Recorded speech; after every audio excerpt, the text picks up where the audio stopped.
सो hi hello नमस्कार और आप सभी का फिर से हार्दिक स्वागत करता हूं स्टूडेंट फरमाइश पे। दोस्तों क्या होता है, मैं आपको ना ज़्यादा कोई बड़ा एग्जाम्पल नहीं दूंगा, मैं अपना ही एग्जाम्पल दूंगा। देखिए क्या है कि एक बार तो ऐसा था कि मेरे को लगा कि शायद मैं जो ट्रैक चूज़ कर लिया हूँ वो गलत है, क्योंकि शायद मैं इसी चीज़ के लिए बना नहीं हूँ। तो मैंने एक बार ही तो सोच लिया था कि बैंकिंग मेंस एग्जामिनेशन हो या जो भी बैंकिंग से रिलेटेड एग्जामिनेशन हो उसका तो एग्जामिनेशन मैं दूंगा ही नहीं, बंद कर दूंगा। क्योंकि एक टाइम ऐसा भी था दोस्तों कि कोई भी एग्जामिनेशन दे रहा था तो कोई प्रीलिम्स तक नहीं पार हो रहा था। तो फिर बड़ा मायूसी हुआ और जब मैंने इस पर रिसर्च किया कि ऐसा हो क्यों रहा है भाई। अब मैं तो वही चीज़ कर रहा हूँ, मॉक टेस्ट दे रहा हूँ, पढ़ाई कर रहा हूँ, वीडियोस देखता हूँ, वीडियो कोर्सेज भी मैंने बाकायदा लिया था, मैं ऑनलाइन मटेरियल पे ज़्यादा ध्यान दे रहा था, तो फिर क्यों हो नहीं रहा है। तो जब मैंने रिसर्च किया तो मेरे को समझने को मिला दोस्तों कि जब भी जैसे कि मान लो मैं एक एग्जामिनेशन के लिए प्रिपेयर कर रहा हूँ, राइट, आईबीपीएस आरआरबी के लिए प्रिपेयर कर रहा हूँ, आईबीपीएस आरआरबी के लिए प्रिपेयर कर रहा हूँ, बीच में एफसीआई का नोटिफिकेशन घुस जाता था। तो फिर मैं देखता था कि सबसे पहले कौन सा एग्जामिनेशन है, एफसीआई है, तो मैं आरआरबी का प्रिपरेशन स्टॉप कर देता था और एफसीआई पे ज़्यादा ध्यान देता था, राइट। अब इस चीज़ को समझिए, जब प्रिपरेशन को मैंने वहाँ पे स्टॉप किया और एफसीआई पे ध्यान दिया, थोड़ा बहुत तो सिलेबस अंतर होता है दोस्तों, ये आप भी मानोगे, राइट।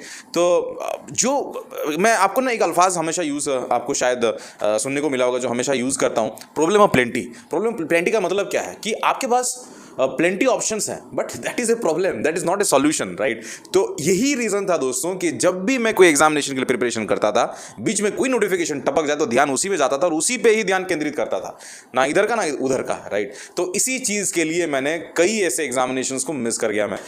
बीच में तो ऐसा हुआ कि मैं स्टार्ट कर लिया था एसएससी प्रिपरेशन, तो फिर एसएससी पता नहीं अल्टीमेटली एसएससी सीएचएसएल मेरा निकल गया। तो लोग ये पूछते हैं कि सर आपने कैसे क्रैक किया एग्जामिनेशन, तो यही रीज़न है। बीच में मैंने एसएससी का प्रिपरेशन कर लिया था, हालांकि क्लासेस नहीं किया था, खुद से ही पढ़ाई किया था और थोड़ा बहुत बेसिक स्ट्रांग था मेरा, तो इसलिए शायद निकल गया वो। लेकिन अभी आता है मुद्दे की बात करते हैं कि मैं इस बात को क्यों उठा रहा हूं आपके सामने, सेम चीज़। लेकिन उसके बाद मैंने क्या किया दोस्तों कि मैंने अपने ठान लिया, 2018-19 की बात है, मैंने ठान लिया कि अब से मैं मेन स्ट्रीम एग्जामिनेशन जो है उसी पे ही फोकस करूंगा। 6 एग्जामिनेशन हुआ करते हैं, राइट। अभी भी आज के डेट में भी 6 एग्जामिनेशन आपको देखने को मिलेगा, IBPS RRB PO, IBPS RRB clerk, IBPS PO, IBPS clerk, SBI PO, SBI clerk. 6 examinations पे ही फोकस करूंगा क्योंकि ये 6 एग्जामिनेशन का सिलेबस सेम है। एक को प्रिपेयर करूंगा तो 6 पे डेफिनेटली शिकार कर सकता हूं। तो सेम फंडा पे गया और बिलीव मी उसके बाद बहुत सारे एग्जामिनेशंस क्रैक होने लगे और उससे हटके भी कुछ और एग्जामिनेशंस क्रैक होने लगे।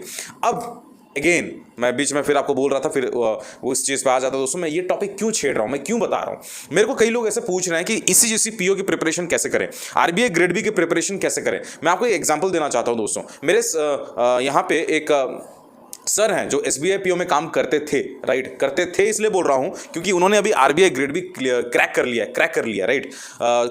तो जब मैं उनसे पूछा कि how is it possible for you, तो उन्होंने ये मुझसे कहा कि सबसे पहले मैंने अपने एग्जामिनेशन पे ध्यान दिया, एग्जामिनेशन उस पर जो एसबीआई पीओ था वहाँ पे उनका फोकस था, मैंने उसको क्रैक किया, उसके बाद थोड़ा बहुत पढ़ाई स्टार्ट किया एंड फ्री माइंड के साथ पढ़ाई किया और उसके बाद मेरे को कुछ करना नहीं था, मेरे को बस अपने बैंक से आना था और प्रिपरेशन इसी भी करना था और उन्होंने उसी में प्रिपरेशन किया और आज वो आरबीआई ग्रेड बी में जॉब करते हैं। एक और चीज़ मैं आपको बताना चाहता हूँ, देखिए क्या होता है, मेरे से एक सीनियर भी हैं, बहुत सीनियर मोस्ट हैं वो, उनको 12 साल नौकरी हो गया है। He started his career as SBI clerk, आज के डेट में स्केल 4 तक पहुंच चुके हैं, राइट।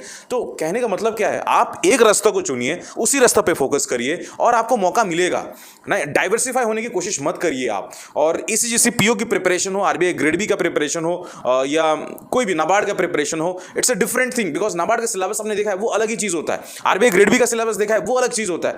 तो यस ऑफ कोर्स आप एग्जामिनेशन डाल सकते हैं, लेकिन जहन में आपके पास एक टारगेट होना चाहिए, राइट। अगर आपने सोच के रखा है एसबीआई क्लर्क को मैं प्रिपरेशन करूंगा, तो फिर एसबीआई क्लर्क पे आपका फोकस ज्यादा होना चाहिए। बीच में कोई नोटिफिकेशन आ जाता है, नो डाउट आप एग्जामिनेशन दीजिए, प्रिपरेशन उस चीज के थोड़ा बहुत करिए, बट आपका मेन स्ट्रीम फोकस जो है वो आपका एसबीआई क्लर्क होना चाहिए, या आपने जो भी सोचा है वही चीज होना चाहिए। मैं किसी को इस वीडियो के जरिए मतलब डीमोरलाइज नहीं कर रहा हूं, किसी को इस वीडियो के जरिए मैं मतलब ऐसा नहीं कि किसी को मैं अंडर एस्टिमेट कर रहा हूं। हैं बहुत सारे ऐसे लड़के जो डायरेक्ट एसबीआई क्लर्क नहीं, वो डायरेक्ट आरबीआई ग्रेड बी भी क्रैक करते हैं, लेकिन उनके बारे में चर्चा नहीं कर रहा हूं। लेकिन मैक्सिमम लोग का यही फंडा रहता है, क्योंकि मैं भी उस फेज से गुजर चुका हूं, राइट। तो ये आपके ऊपर है कि आप क्या करना चाहते हैं। मेरा तो सजेशन यही था, एक चीज़ पे फोकस करिए, उसी पे स्टिक करिए, उसी पे रहिए आप, और डेफिनेटली आप एग्जामिनेशन को जो है वो क्रैक कर सकते हैं। आप चाहें तो डेफिनेटली प्रिपरेशन को और मजबूत बनाने के लिए आप आरबीआई ग्रेड बी हो या कोई भी एग्जामिनेशन की प्रिपरेशन करना चाहते हैं, एसबीआई क्लरिकल हो, एसबीआई जे हो, गाइडली ने एक बढ़िया फंडा लाया है, अल्टीमेट बंडल पीडीएफ कोर्स। उसको आप डे 1 से स्टार्ट करिए, टारगेट मिलता है आपको, उस टारगेट को कंप्लीट करिए, एक मॉक टेस्ट दीजिए, that's it, right. 50 mock test formula को अपनाइए और जो भी एग्जामिनेशन को टारगेट कर रहे हैं उसी का ही मॉक टेस्ट दीजिए आप। और एक और चीज़ मैं आपको बताना चाहता हूँ दोस्तों कि SFY12 कूपन कोड यूज़ कर सकते हैं आप, और उसमें आपको 12% ऑफ सारे प्रोडक्ट्स में मिल जाएगा। लिंक जो है मैं आपको डिस्क्रिप्शन बॉक्स में दे दूंगा। अगर आप चाहें तो मुझे इंस्टाग्राम पे भी फॉलो कर सकते हैं SFY_आशीष पे। आप चाहें तो मुझे व्हाट्सएप भी कर सकते हैं 9178078190 पे। आप चाहें तो मुझे टेलीग्राम पे भी फॉलो कर सकते हैं। आप चाहें तो इस चैनल को सब्सक्राइब भी कर सकते हैं और इस परिवार को और बड़ा बना सकते हैं। मिलते हैं नेक्स्ट वाले वीडियो पे, तब तक ले जय हिंद, जय भारत, शबा खेलो, अपने क्षेत्र का बिल्कुल ध्यान रखिएगा। नमस्कार।